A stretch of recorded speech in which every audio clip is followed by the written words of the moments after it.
আচ্ছা দেখো ক্লাস 7 এখানে লক্ষ্য করো একটা তোমাদের ইংলিশ কোশ্চেন্স এখানে দিয়েছে। দেখো এখানে দ্য ভ্যাগাবন্ড থেকে একটা দিয়েছে, তার উত্তরটা প্রত্যেকটা দাগের পাশে পাশে তার উত্তর করে দেওয়া আছে।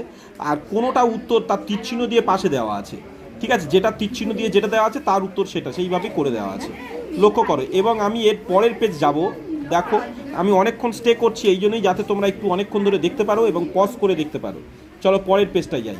দেখো পরের পেজের অংশটা দেখো এখানে কি পড়েছে। আচ্ছা গ্রামার পোর্শনসটা পরে দেখছি। এইটা একটা আনসিন তুলে দিয়েছে রিপ ভ্যান হ্যাঙ্কিল থেকে, এটা দিয়েছে একটা। কিন্তু কথা হচ্ছে এই আনসিনটার উত্তরটা আমি পাশে চলে গেছি, তাই একটু বড় করে উঁচু করে দেখাচ্ছি। ঠিক আছে, এইখানে লক্ষ্য করো, এই যে পাশ পর্যন্ত চলে গেছি এক একটা উত্তর।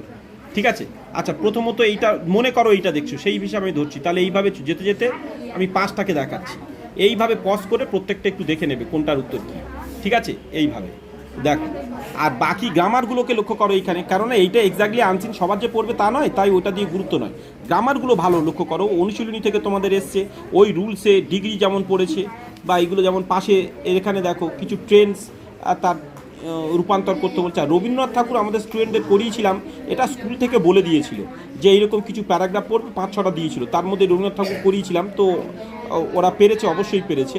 তাই রাইটিং স্কিল এটা গুরুত্ব দিলাম না, এটা তোমাদের স্কুলে যেভাবে বলবে সেইভাবে করতে হবে, যেটা বলবে।